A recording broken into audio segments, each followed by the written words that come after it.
Hi, and welcome to the Sheroes Collective Podcast. This is episode 4, and I'm your host, Renee Sparks. I'm based in Cape Town, South Africa, and I'm a public health professional with professional nursing as my foundation. Today's guest is an amazing Shero based in Khayelitsha, Cape Town. Her name is Asanda, and Asanda is the founding director of Iphupha Lam, social development organization. And this organization has started in 2019. She cares for 98 children, and it's an after-school program. And the reason why we consider her a Shero will be unpacked in this session. So stay put. Asanda, please take this opportunity to share with us how you went about starting this organization and why.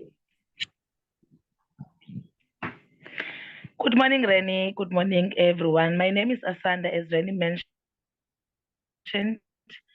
I'm a director and the founder of Iphupha Lam Social Welfare Organization. I'm so excited and I'm honored to be part of this broadcasting. It really means a lot to me. Recognition is something that we really need.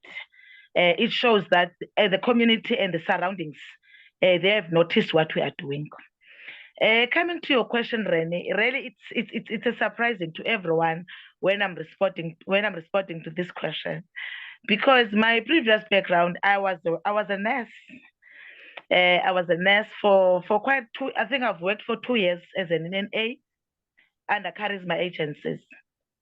But I've discovered something out of that journey is when I had to do the wound work, like taking care of a patient, I end up doing the counseling session, sitting the patient down and trying to work on the inner part. Patients were freely and they were sharing stories like problems, challenges, and everything. That's when I've discovered, no, I've got something else besides doing the nursing.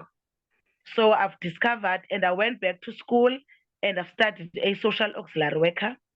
After finishing the social auxiliary worker, I've worked, I'm doing my practical at social development at Khayelitsha. It's when the passion grows. It's when the identity of becoming a social worker grows. That's when I've sit down and started this organization. That name is Iphupha Lam. Yeah. So could you tell us what Iphupha Lam means? Iphupha Lam means your dream.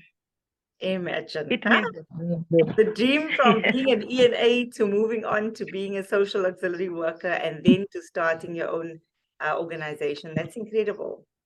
That is incredible. Yes. And I always tell people that when they are asking, why Iphupha Lam? Why Iphupha Lam? It was my dream to go out there and make a difference to the community, particularly the children. It was my dream. But now I am giving them an opportunity to make their dreams come true. Now, that is definitely where I want to continue the conversation. So that you and I met with Madiba Day this year, because I was helping Western Province Cricket Association come up with their Madiba Day activity. And that included provincial as well as international cricketers that would then be doing a mini cricket clinic with you guys. So you came along, you brought children to Newlands, and they engaged with the cricketers, right?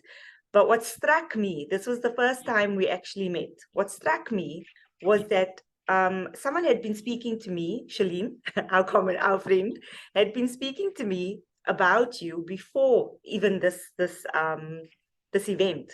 And it was about I'm busy writing a children's book, right?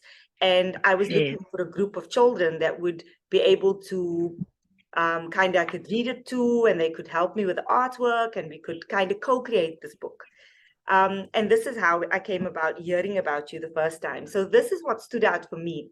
You're not just a social development organization doing what everyone does, kind of the narrative, the norm, right? What stood out for me was that you identified that your kids are talented. And I'm sure that every person who has an organization like this could tap into this, but what struck me was that you did. So one of the things that came out was that these kids are writing their own books, that these kids are acting. And then just shortly after the event, you actually had a play. What was that play about? And were all the kids involved, or how did you go about that? Such an interesting story, interesting story, Rene. One of my facilitators, which is Ati Bovana, wrote a story. He said to me, it was just something that came out of him.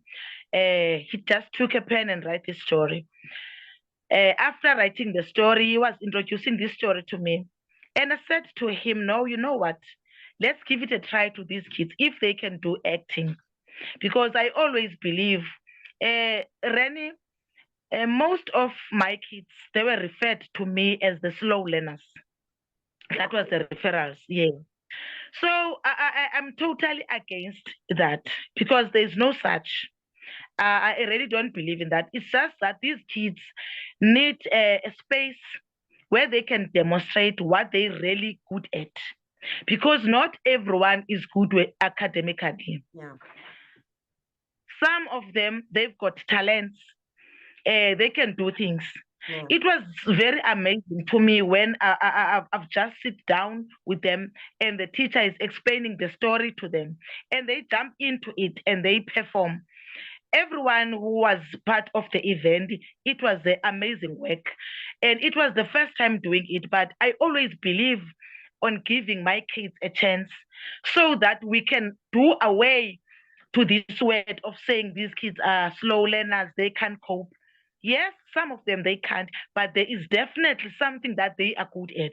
That's what Iphupha Lam is more focused on, because we may not be educated, all of us, but God gave us something to do for a living. That's what we want to emphasize. That's what we want to expose, the talents, and giving them even a chance to tell us what they want to do. So we come out with this drama, and I've invited one of the organizations, Zofuka Filming and Production, just to come and see these kids, what they are doing. On that very same day, they say, no, we want some of these kids to continue doing the acting. We want them to be introduced in the agencies. It was just a blessing because it was a show off. Yeah. But something good came out of that drama festival, and it was fantastic, and I was very happy. Yeah, no, it's absolutely an amazing story. I mean, you have a dream, you put it into motion, and it's no small feat for a woman to start an organization, right? It's not like it's easy.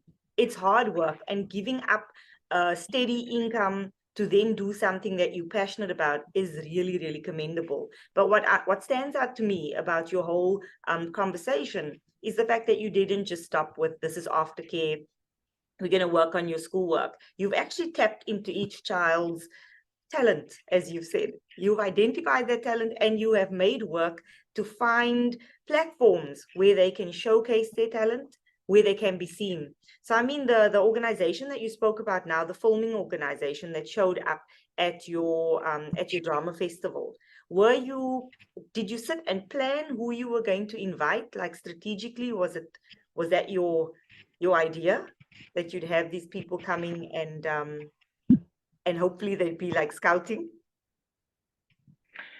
Yes, we did sit and plan, because as they were busy doing the practicing and everything for the preparations of the event, I've identified some of them that these kids really, they've got a passion and they're good on the stage.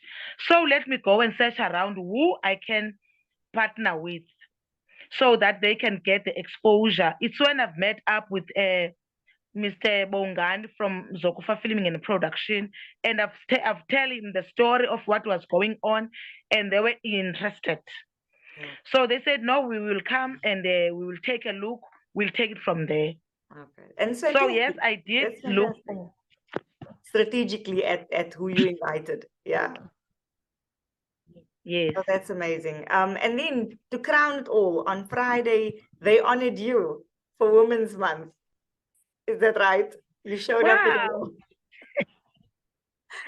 I was, you know, Rene, I always tell people that at some point when I was facing difficult times on my journey, and I will say, no, I just want to give up everything, because every time when I'm explaining about this dream, people tend not to understand, and they will give me something that it is impossible for me to do it.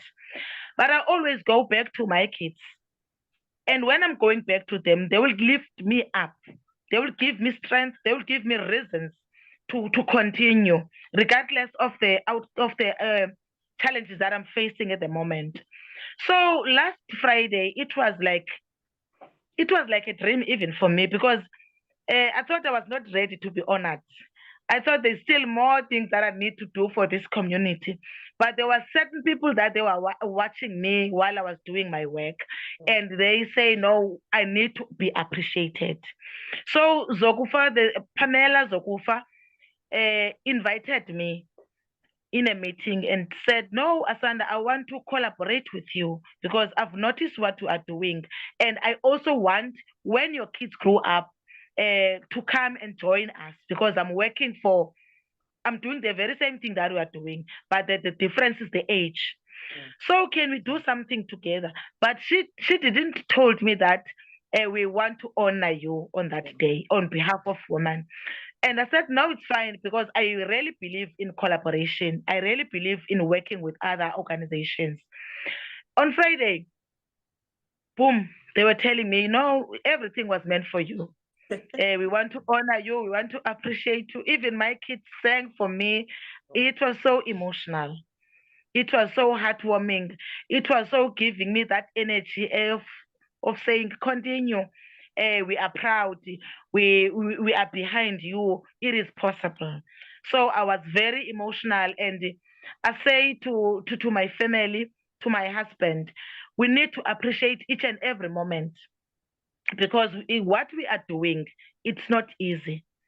Working with kids that are coming from different backgrounds, that are looking up to you, that are knowing that when we are at Iphupha Lam, this is our safe space. We've got love, we've got support, we've got everything. So it shows me that I must still do more. I must still be in search of working with other women to say, we are here, we are here, we want to make a difference. So it was a day that I will never forget. Thank you to Pamela Zokufa. Yeah, no, that's fantastic. I'm glad that we have organizations out there that look at what women are doing and honor them in that way. I mean, I hear what you're saying is that you weren't ready to be honored yet, but the reality is as activists, as people working on the ground, as people pouring ourselves into spaces, we also need our cups filled. And I think that is something that they've done for you. Maybe you didn't even realize, but that was the appreciation and the filling of your cup that you needed to continue. So your work isn't done. I mean, it's only started. I mean, your organization is still so young, but just look at what you've achieved. So to those people who are listening and thinking, I want to do something, I also have a dream. This is an amazing story of take that opportunity, take that leap of faith and work with others. I think that is the strongest message that I'm taking from what you're saying. We are not islands, right? And very often you find people start an organization and it's about them and it's about their community, their little community. But one thing that's striking me is that, yes, you are within Khayelitsha, but you are also looking at where else you can partner. And that is for the benefit of the children within the communities and the community itself. Because if we care for our children, we're caring for our community and the future of our community. So I hope whoever's listening can hear that. And what I loved, you shared something with me on WhatsApp before this. And what you had said was, you believe in your kids, but they believe in you. And that's quite powerful, right? So when we start things, we create not an expectation, but it's you are part, you're a pillar, you are someone that they look to, and that obviously within the spaces they expect she's going to be there. And if she's there, then there's safety there, or we can trust this process. So to anyone starting an organization, that is where you want to be. You want to be a cornerstone of that community and be seen as that. That brings me to my next thing. I mean, you capitalize on networking and collaboration, and one of your biggest, I think, collaborators or funders, I'm not too sure your relationship, is Children of South Africa. How did that come about? Wow, I was blessed. The lady who grew me up in this field, Dr. Ritabile Soribane, she was the one who introduced me to Children of South Africa, meaning that CHOSA 2020. I've worked under CHOSA for some time, and they were more dealing with capacity building. Mm-hmm. But along the way, I end up being also a helper to CHOSA, because most of the things that now that they are busy working with, Iphupha Lam is always on the front line, because we've been having different programs within the after-school program that they were attracting other organizations. Mm-hmm. So CHOSA is yes, it's our funder, but CHOSA is doing an amazing work on building what we are carrying. Yeah. Currently, it's the only organization who is funding Iphupha Lam, besides getting help from my friends and my family. But it's the only organization that is funding Iphupha Lam currently. Wow, that's incredible. So you're doing all this work through the help of one funder at this point. So I hope if any funders are listening to this, there's this amazing organization that doesn't only provide standardized aftercare services, but clearly tries to hone in on skill. I mean, your kids, we spoke now about their acting ability. I happened to see on your social media, you posted artwork, and I mean, those paintings were beautiful. It was incredible. I looked at it and I'm like, oh my word, these kids are so talented. So I happened to just see some snippets of their artwork. So I hope there's some art exhibitions going on within your space. Yes, Renny. We are targeting the Heritage Month, which is this coming September.